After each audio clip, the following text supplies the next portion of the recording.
When we created the Hepatitis B Foundation 25 years ago, we wanted to build a research institute, kind of on the order of now what's being called the moonshot, where people would come together and work on the problem of hepatitis B and liver cancer. Very ambitious program, to be sure.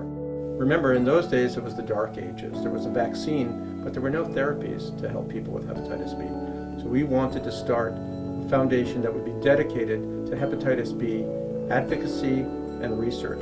We want to bring the best and the brightest science together in one place to find a cure for hepatitis B and eliminate this deadly liver infection.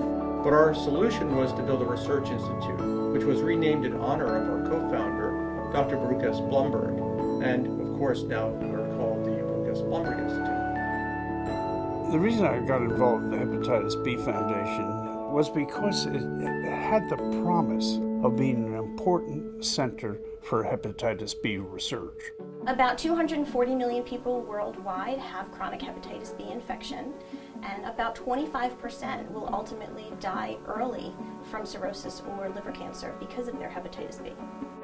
We take our mission to heart. We want to touch the lives of everyone who has hepatitis B. We want to make sure that over the next few decades, we eliminate the virus. Our main goals are to improve screening and improve linkage to care so that everyone in the United States who has hepatitis B can be diagnosed and can get the care that they need to help save their life. Hepatitis B Foundation also organizes the International Hepatitis B meetings, which in 2017 will be chaired by Drs. Jake Liang and Anna Krempis, and will be in Washington, D.C. At the Blumberg Institute, of course, we're focused on ideas that lead to new hepatitis B virus liver cancer drugs, and new methods to detect liver cancer and GI cancers early. We need to do continued research. We have to continue to have public interest in this issue.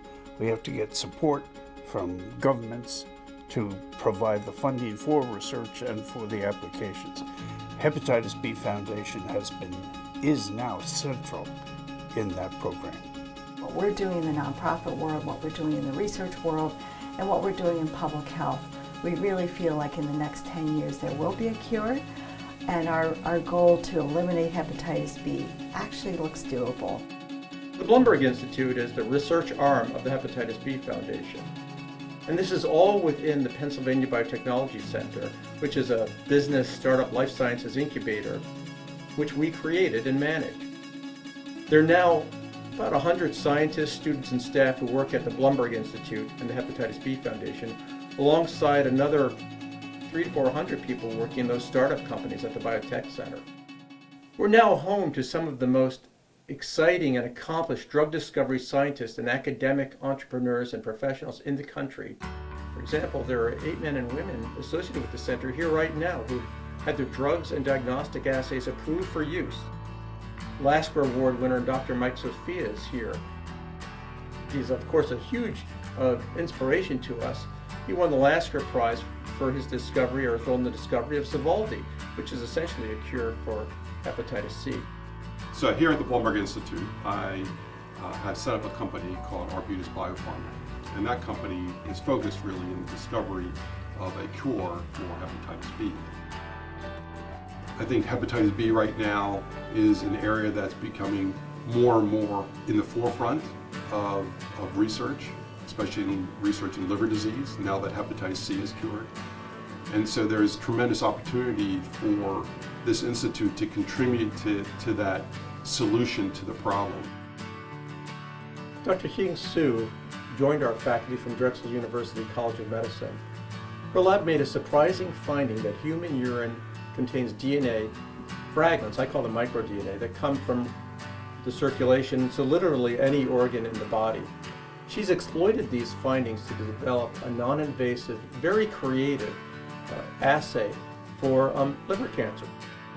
Then she spun out a company called JBS Sciences to develop assays to detect liver cancers non-invasively. This is a very unique environment that since it's a spin-off from my research, and also so it's very easy to collaborate with academic side, research side, and other company supports with a very nice common facility here. Dr. Ju Tao Guo, he's now our WT London Professor of Experimental Therapeutics. He's one of our distinguished faculty here. His lab has been a part of several major discoveries in the area of hepatitis B and the hepatitis B life cycle. They've not only, of course, studied the basics and fundamentals of hepatitis B virus, cccDNA metabolism, capsid formation, and its reaction to innate host defense molecules, but they've developed many of the reagents and pathways and tools that are needed for these studies, and we've made them available throughout the world.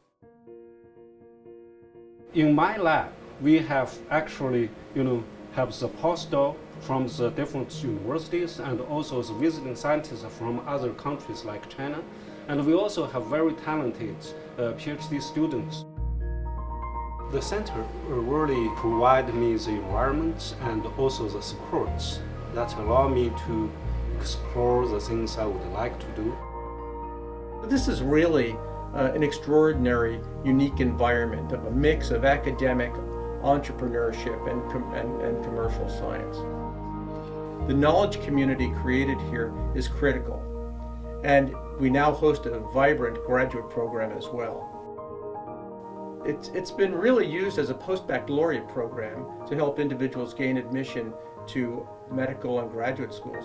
But actually, I like it as a way that PhDs in life sciences and other sciences can get training in human biology and human medicine.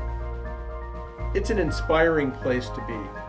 If you have an idea and you want to turn that into something, this institute with its Pennsylvania Biotechnology Center right here and its Rolodex of entrepreneurs and investors stands ready to help you nurture that idea.